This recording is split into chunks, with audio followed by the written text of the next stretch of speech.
Señor Director General, excelentísimos señores jefes de Estado y de Gobierno, me honra traer hasta esta cumbre virtual la voz de Cuba, un pequeño país en desarrollo donde los trabajadores en el poder batallan cotidianamente por consolidar toda la justicia, sueño y compromiso de los padres de la nación.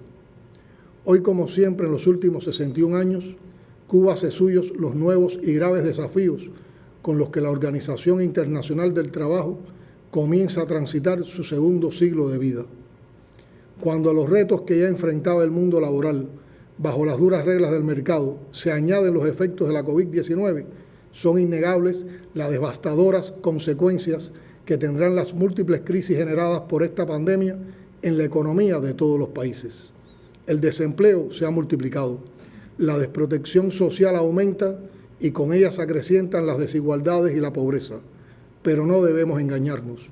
Los terribles impactos y las nefastas consecuencias de la pandemia en todo el mundo no se deben solamente a este letal virus. Años de política neoliberal y de capitalismo salvaje, regidos por los designios del mercado, son la causa más profunda de la grave situación global. Según los expertos, ya se han perdido 305 millones de empleos y 1.600 millones de trabajadores ven amenazados sus medios de subsistencia. Cientos de millones de personas están por sumarse a los que ya sufren las desigualdades de un injusto orden económico internacional y cuya supervivencia está ciertamente en juego. El momento es dramáticamente serio y exige acciones coordinadas. Ni gobiernos, ni trabajadores, ni empleadores podemos cruzarnos de brazos, y el colosal empeño al que debemos consagrarnos impone hallar soluciones que coloquen los derechos de los trabajadores como interés superior. También requerirán asistencia aquellos que generan empleo, en particular los pequeños y medianos productores. Se requiere consolidar el diálogo social en la definición y ejecución de las políticas de enfrentamiento y recuperación tras la pandemia. Señor Director General, Cuba, una nación pequeña que ha enfrentado la pandemia de la COVID-19, sufre el recrudecimiento brutal y oportunista de la política de bloqueo económico, comercial y financiero de los Estados Unidos, dirigida a estrangular totalmente nuestro comercio y el acceso a los combustibles y las divisas internacionales. A pesar de la creciente demanda mundial, el bloqueo a Cuba no solo se mantuvo al sobrevenir la amenaza epidemiológica para todo el planeta, sino que ha ido escalando en su acoso criminal a todo el pueblo, castigando con particular saña a la familia cubana.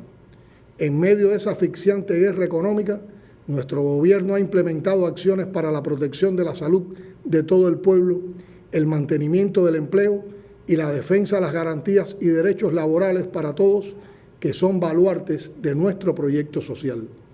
Fueron aplicadas 36 medidas de carácter laboral, salarial y de seguridad social. Crecen el trabajo a distancia y el teletrabajo. Se reubicaron en otros puestos y se ampliaron las garantías salariales a trabajadores que se encuentran en sus casas, al cuidado de hijos menores, de adultos mayores y personas en condiciones de fragilidad de salud o que no fue posible reubicar. Se exoneró del pago de impuestos a más de 240.000 obreros del sector no estatal.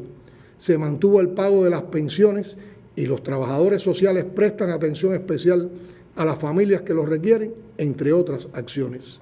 Nadie quedó desamparado. Existen condiciones para iniciar los procesos de recuperación y el camino hacia la nueva normalidad sobre la base de la más amplia participación del pueblo en el proceso de toma de decisiones. Señor Director General, resultan hoy más necesarias que nunca la cooperación y la solidaridad internacional. Nada vale tanto como la vida de una persona. Ese es un principio fundamental de la Revolución Cubana, sobre el que se yergue nuestra cooperación internacional en salud, educación y todo cuanto tenga que ver con la dignidad humana. Por eso rechazamos, condenamos y repudiamos del modo más enfático todas las medidas coercitivas unilaterales que se imponen a naciones soberanas como Cuba, Venezuela y otras que hoy sufren el más cruel y masivo de los castigos por elegir un sistema político-social diferente al de los poderes económicos dominantes. Esas medidas son inhumanas y deben ser eliminadas aún más en el contexto de la actual pandemia, cuando las sanciones apuntan al genocidio. La Organización Internacional del Trabajo, con una amplia obra en favor de la justicia social, la promoción del empleo digno y la protección de los derechos de los trabajadores, puede contribuir, dentro de su mandato, a ayudar al mundo del trabajo a dejar atrás la crisis causada por la COVID-19.